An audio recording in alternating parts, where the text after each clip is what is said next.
पण धोतर नाही दिसत, लुंगी. मी वाटलं लुंगीचं कीर्तन माझ्या मठात चालत नाही, गाडी आहे तुझी, पेट्रोल देतो 1000 रुपये घेऊन जा. मी केलं कीर्तन. महाराज कीर्तन. मी वाटलं तो बुवा लुंगीनं कीर्तन करते. आपला संप्रदाय 3.25 वर्षाचा मोठा आहे, इथे लुंगीवाल्याचं कीर्तन नाही हो, धोतरवाल्याचं होईल. केलं जा नियम. आता सोन्यानं कीर्तन करतात. हा काही अडचण असेल, काही नियम केला असेल, दॅट इज डिफरंट. देवकर महाराजांनी 7-8 वर्ष पटका बांधला नाही प्रवचन करतो, कीर्तनात नाही उभे राहिले. ज्या दिवशी नोंदवनाच्या मठात पहिल्यांदा उभे राहिले, त्यांची केस निवृत्त झाल्यावर पटका बांधला. बिना पटक्याचं कीर्तन होईल कसं? टोपी घालून नाही येत. जे आता अमृत महाराज होते, बिना टोपीचा टाळकरी उभा राहू देत काय? आम्ही राहू देतो काय? आम्ही जाता नाही इलाज आहे, बिना चोण्याचा टाळकरी सापडत नाही म्हणून पैजामा ॲक्सेप्ट करतो. त्यांनी तर कधीच ॲक्सेप्ट केला नाही. जवळचं धोतर, हे धोतरनेस मी देतो, धोतरनेसून टोपी घालून मग टाळ घाल, आहे की नाही? माझा ड्रायव्हर पंढरपूरला 6 वर्षापूर्वी शांभो, त्याला सोय नव्हता पॅन्ट. ड्रायव्हर हा नव्हता, दुसरा होता. अमृत महाराज आले, बसले माझ्याजवळ तासभर. ड्रायव्हरनं पोहोचून दिलं त्यांना. त्यांच्या लक्षात आलं सज्जन लोक बोलत नाहीत चांगले माणसं. मनीला बोळखा आणि फुल पॅन्ट. घरी गेले, बाजारातून धोतर बोलावलं, एक टोपी सदरा बोलावला आणि माझ्याजवळ पाठवून द्याला. महाराज हा तुमच्या ड्रायव्हरसाठी पाठवले कपडे. मी म्हणतो मारा खेटर मारा भोसडी चले. नाही, माझ्याकरता याच्याकरता पाठवले. तुमचा ड्रायव्हर आहे ना, तुम्हाला कसा चालला? तुम्हाला कसा चालला? कोणावर आली? मी जर त्याला प्रतिबंध केला असता, नोकरी करायची असेल तर धोतर नेसून गाडी चालव, नाही तर तू नाही और सही और नाही और सही. तू 1000 घेतो, दुसरा 2000 घे. पण आपण चालवलं ना, म्हणजे दोषी कोण? फक्त तो. बचाव करू नका, तुम्ही दोषी. या नियमानं पाळाल तरी फळे संप्रदाय उपासलिया. याकरता हा उपदेश आहे. धृतराष्ट्राला विदुरांनी हिताचा उपदेश केला. हेडिंग कसं आहे? हितोपदेश. विदुर म्हणतात, राजा तुला काय सांगू, यम हातात पाश घेऊन नीच लोकांची वाट पाहत होतो. अजामिलाच्या कथेत पाहिलं ना तो मी. शेवटच्या क्षणाला नारायण मुखातून निघाला, काम संपलं. आणि क्षमा मागायला लागली देवाचा, मी तुझ्या भक्ताच्या घरी गेलो आणि त्याला फासा टाकला, चुकलं माझं. हे सांगा, तो काय भक्त होता काय? त्यानं पोराला हाक मारली होती. पोराचं नाव नारायण होतं, देवाचं त्याचं काय घेणं देणं होतं? पण असं असूनही नामस्मरणाचा महिमा आहे. तुमच्यावर जे विश्वास ठेवतात त्याचा विश्वासघात करू नका. विश्वासघातासारखं पाप नाही. शरणागता चैव सर्वे ब्राह्मणा समाहा एतै सत्यमे कर्तव्यम प्रायश्चित्तामिति श्रुती. तुम्ही ब्राह्मणात शुद्रा स्त्रीच्या बरोबर कधीही राहू नका. जो मदिरापान करतो त्याच्याशी कधीही बोलू नका, काही झालं तर टाळा त्याला. आणि मी काल परवा सांगितलं होतं तुम्हाला, संतावर आदेश चालू नका. महाराज तेवढं पुस्तक द्यावर, महाराजही म्हणतात तेवढं पुस्तक द्या म्हणतात. महाराज एवढं काम करून यावर पत्र पोस्टात टाकून, अरे वा रे महाराजचे औलाद. महाराज म्हणजे महाराज आहे आणि पत्र टाकायला पोस्टातही पाठवता त्याला. गड्यासारखा आहे का तो? नाही, हे कामं करू नका. शरणागताची हिंसा कराल तर 2 ब्रह्महत्या लागते. कारण शरण आल्यानं, मी तुझा म्हणतो ना, शरण आलेल्या जीवाला क्षत्रिय अभय देतोच, त्याला क्षत्रिय म्हणतात. अर्जुनाचा नियम होता, पाठीवर कधी वार केला नाही आणि झोपेत कधी मारला नाही कोणाला, जागा होऊन मारत होते. पैगंबर साहेब युद्धात होते, 2 पाचशे सैन्य, शत्रूचंही होत. मानेवर तलवार ठेवली. पैगंबर साहेबांनी जिंकलो होतं शत्रूला. गळ्यावर तलवार ठेवली आणि मान कापणार तेवढ्यात तो खाली पडलेला शत्रू थुंकला त्यांच्या तोंडावर, पैगंबर साहेबाच्या. अरे, तलवार काढून ठेवली. त्या मियाने विचारलं शत्रूंना, अरे मियाँ आप तो जीत गए, गर्दन को काट लो, चांस है. मैं बेवकूफ नहीं हूं, बेवकूफ नहीं हूं. अरे युद्ध भी होगा तो समान होगा और युद्ध भी होगा तो धर्मयुक्त होगा. तू तो माझ्या तोंडावर थुंकलाय, म्हणजे तोंडावर थुंकण्यासारखं काहीतरी अपराध माझ्याकडून घडला, कल्लडेंगे. आज तुला जीवदान दिलं, जा उद्या पाहू. लढले नाहीत.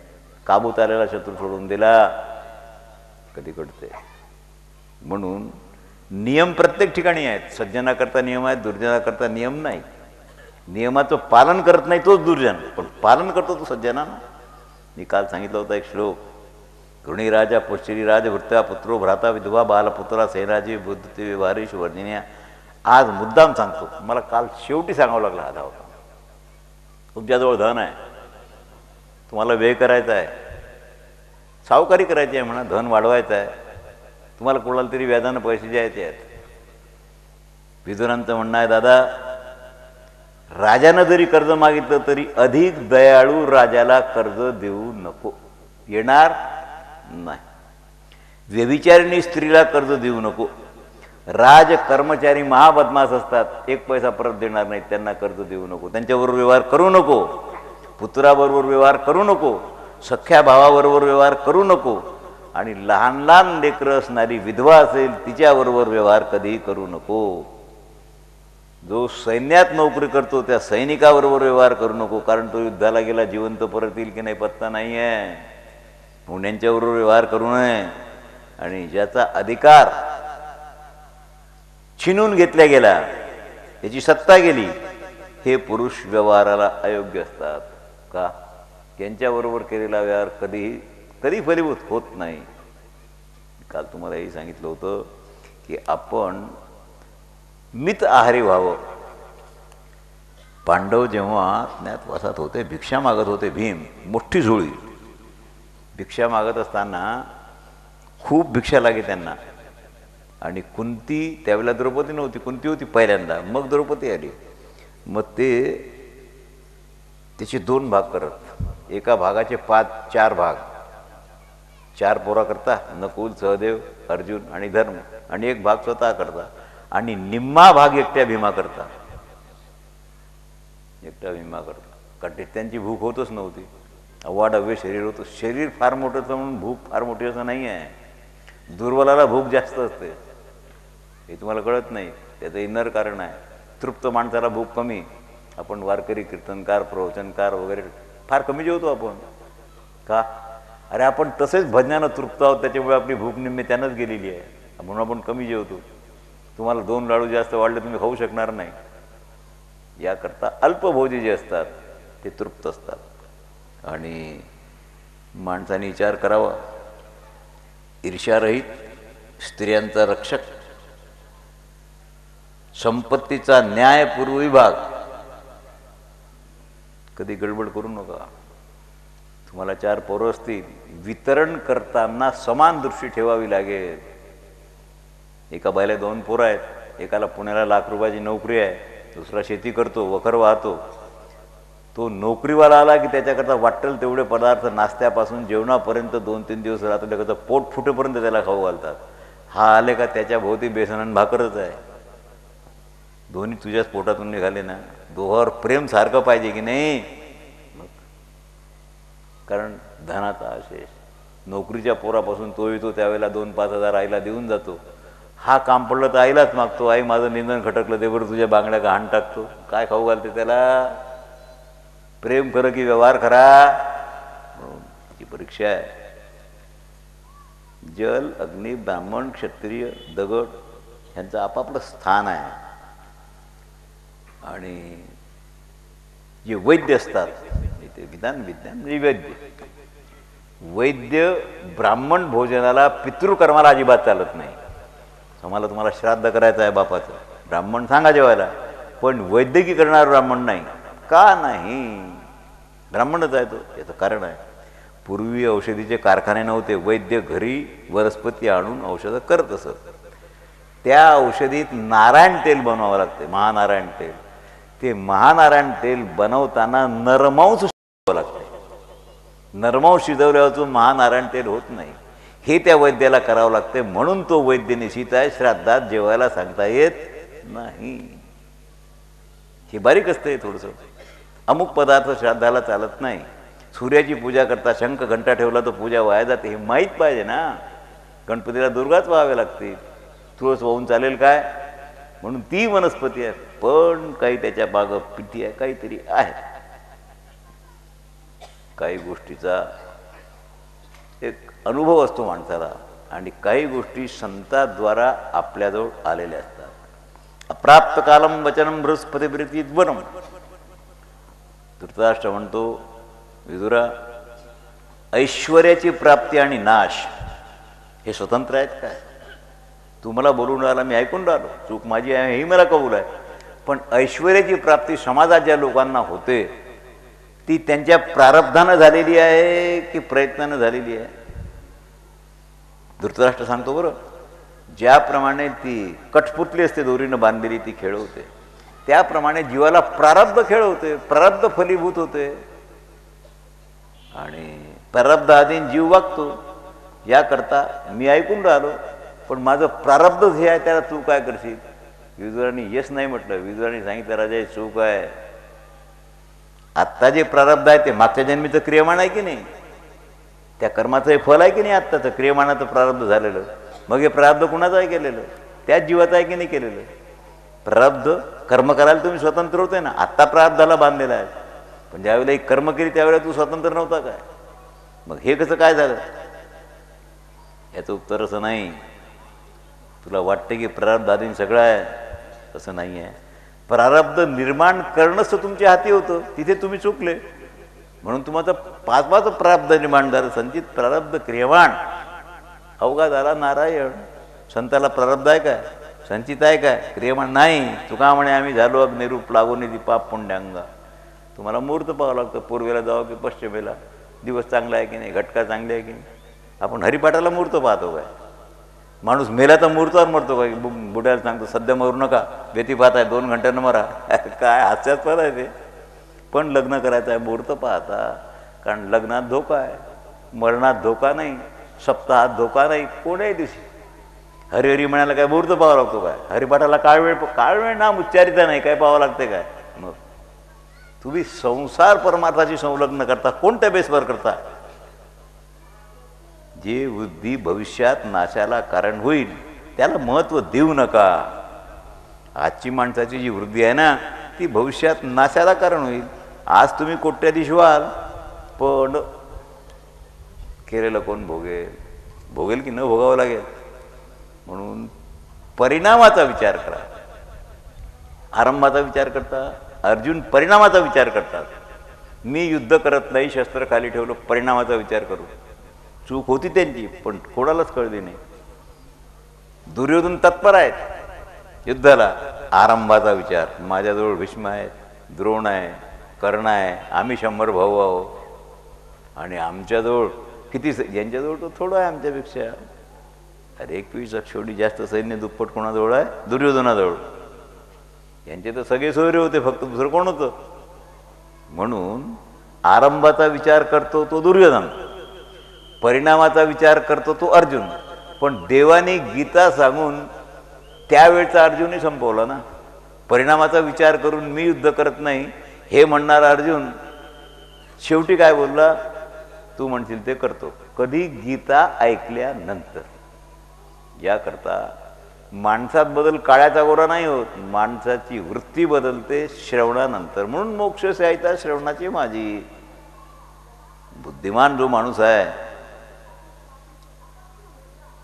त्याला छिद्र असतात. धनाचा रक्षित इच्छुक जो आहे, तुम्ही छिद्र बंद कराल तर सेव होईल. अर्थ संतीत कामश्च रक्षतेती नित्यशः मंदम स्वप्ना विषयांचारान भवाम. राजा एक लक्षात ठेव, ही 6 छिद्र आहेत, त्याला बंद ठेव. मादक वस्तू सेवन करणे, मग ती दारू असो, तंबाखू असो, कोणतीही मादक वस्तू. आणि अतिनिद्रा. काही माणसं गाडी हल्ली की झोपी जातात, लागली समाधी. गाडी हल्ली की समाधी, रेल्वे असो की गाडी असो, काही असो. काही काही लोकांना ते कथेत प्रवचनात समाधी लागते, काही लोकांना कीर्तनात समाधी लागते. आवश्यक जे आहे त्याची जाणकारी पाहिजे तुम्हाला. एका चोराने पत्र पाठवलं एका संताला, आम्ही 10-12 लोक आहोत, भजन करायला तुमच्या झोपडीवर येतो, त्याने यावं जेव्हा. नाही, त्यांची जानकारी घेतली, कधी आले नाही ते. 10 माणसं कोण आहेत? कोण आहे ते? एकांत स्थानावर झोपली आहे तुमची, ते विचार करून कोण्यातरी शेठ सावकाराच्या घरी डाका टाकायला चालले, म्हणून फुकाचं भोजन आणि विश्रांती करता आम्ही तुमच्याकडे येतो म्हणाले. जर मी यांची चौकशी न केली तर पाप मलाही लागेल ना, कारण मी यांना जागा करून दिली निर्माण, याला जीव घातलं, म्हणून कोण आहे त्याचा विचार केल्यावर त्यांना थांबू दिलं नाही, जीवही दिलं नाही. तुम्ही म्हणाल माणसं आम्ही जेवायला आलो त्याला हाकलून दिलं, हाकलून द्यावं लागेल. आपण काय नाथ महाराज आहो काय? हो, मग म्हणजे पूर्व चौकशी नितांत आवश्यक. तुला सांगतो, नाना प्रकारचे परिच्छेद असतात. माता, घर, सेवा, शुश्रूषा, भोजन आणि वस्त्र. किती अंग झाले? थर्मामीटर लावा काय? तुम्हाला ताप असेल तर थर्मामीटर लावावं लागेल, पण तुमचं कुल कसं आहे? तुम्ही चांगले आहे की वाईट आहे? कसं काय? परिच्छेदेन क्षेत्रेन देशना परिचर्या परिच्छेदम क्रम राजेन भोजनार्थाजेन. राजा, हे परिच्छेद आहे. परिच्छेद म्हणजे काय? परिच्छेद म्हणजे हत्ती, उंट, रथ आदी. तुमच्याजवळ काय आहे? आता हे मी तुम्हाला सांगतो. ज्या माणसाची आपला परिचय आहे नाही किंवा ज्याच्याकडे जातो त्याची माता कशी आहे, पिता कशी आहे पाहण्याचं काम नाही आहे. माता कशी आहे पहा. का? माताच तर महत्वाची आहे संसारात. म्हणून मातृदेवो भव, पितृदेवो भव आफ्टर दॅट. माता कशी आहे?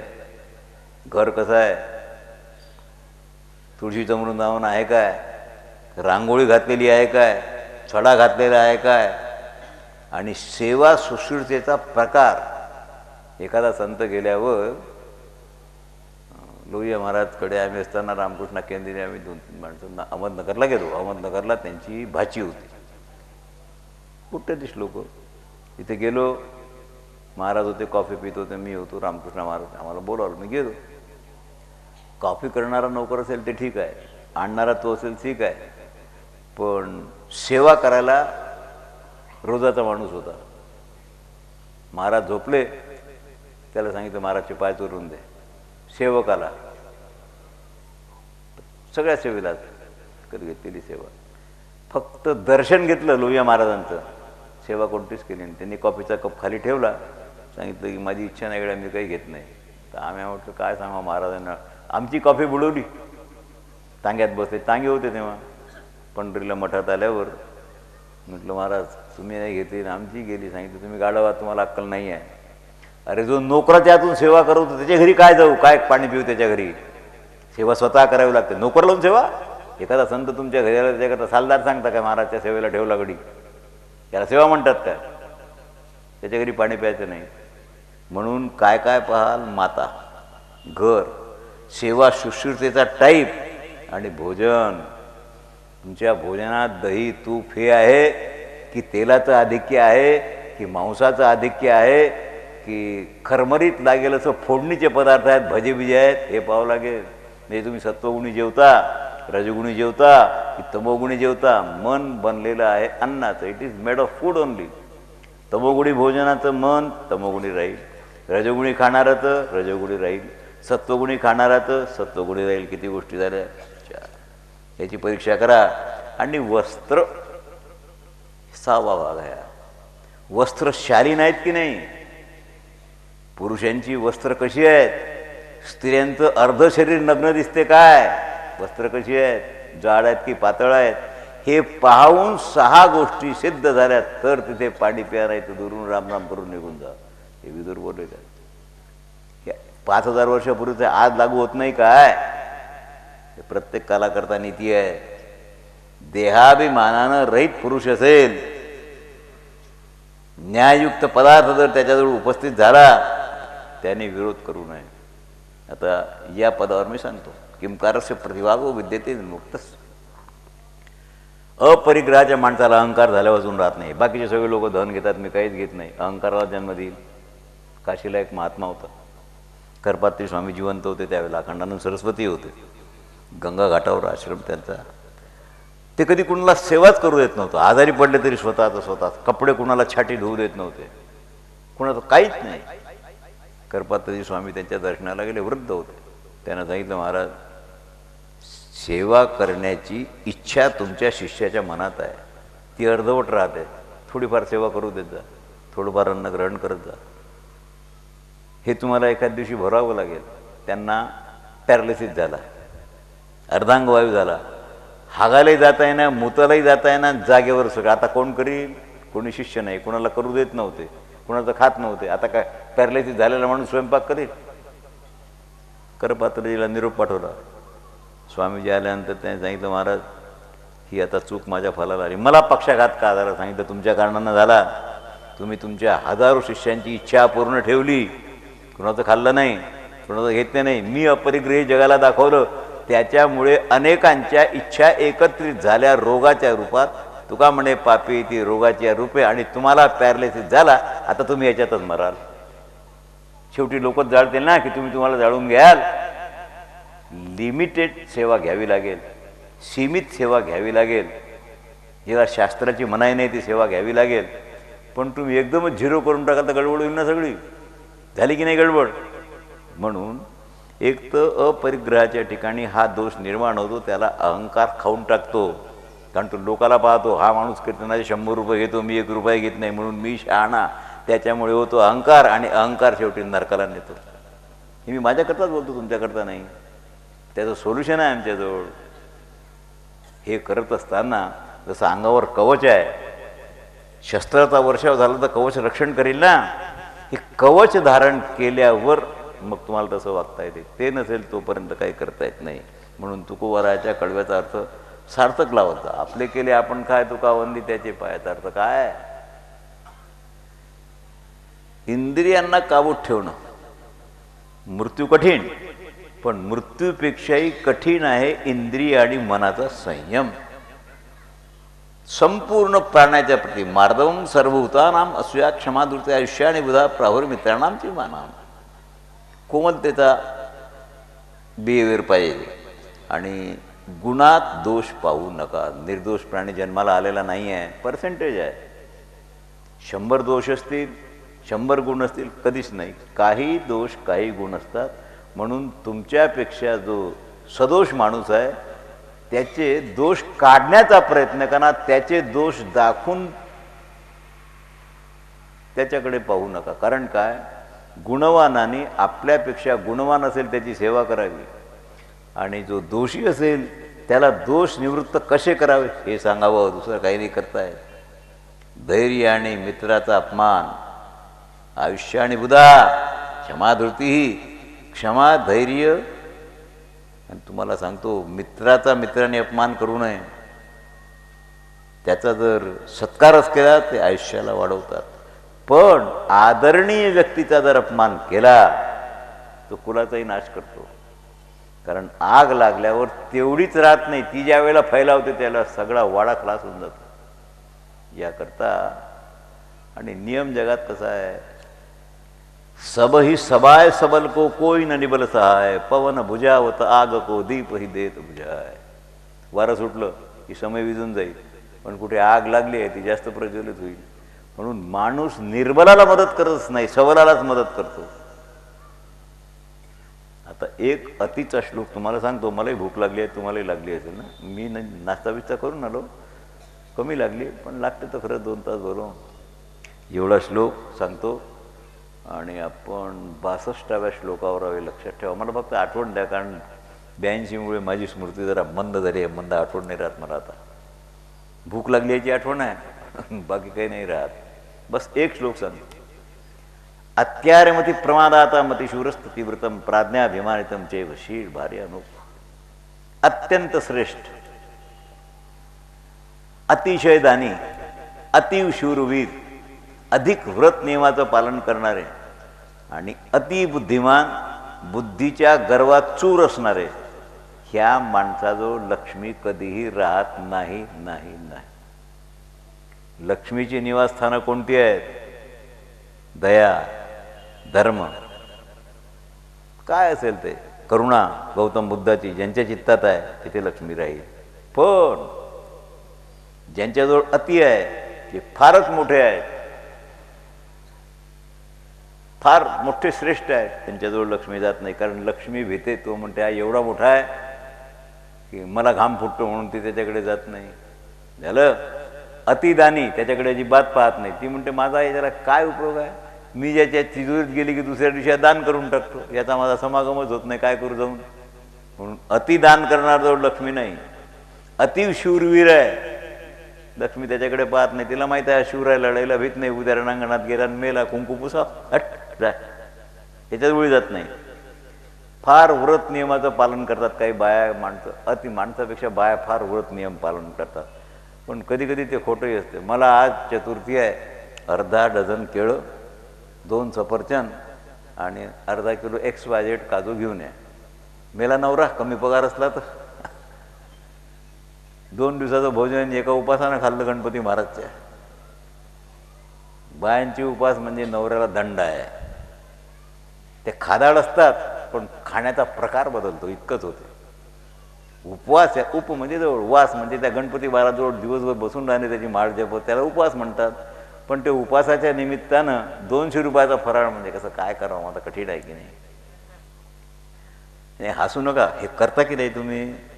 त्याला तो विचारला, तुमचा मारलेला आहे तो, रात्रभर भांडील, दिवसभर भांडील, 11 वाजता तुमचे पाय धरावंच लागतात त्याच्याकरता. त्याला येस म्हणणं भाग आहे.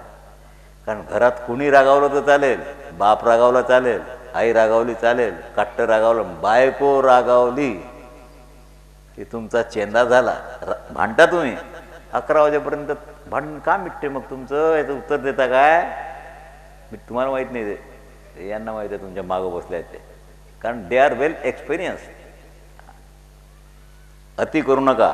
अतिचा श्लोक मी तुम्हाला सांगितलं. अति व्रत नियम पाळणारे आणि जे फार मोठे बुद्धिमान आहेत, फार मोठे शूरवीर, लक्ष्मी त्यांच्याकडे ढुंकूनही पाहत नाही. ही 8व्या स्कंदातली कथा आहे भागवताची. लक्ष्मी समुद्र मंथनातून निघाली, कमळाची माळ हाती होती. आता तिथं नारायणाचीच आहे ना हो खरी, नारायण बसले होते झाडाखाली. पण लक्ष्मीला पाहिल्यावर पहिल्यांदा मान पुढे केली ब्रह्मदेवानं. सगळ्यांची नावं आहेत ना भागवतात, प्रत्येकानं मान पुढे केली, आपल्या गळ्यात घाली. तो म्हणे हा काय कामाचा, याला काही स्वतःचं काही आहे काय, घाणेरडा. लेकीकडे मन धावलं होतं याचं, हट.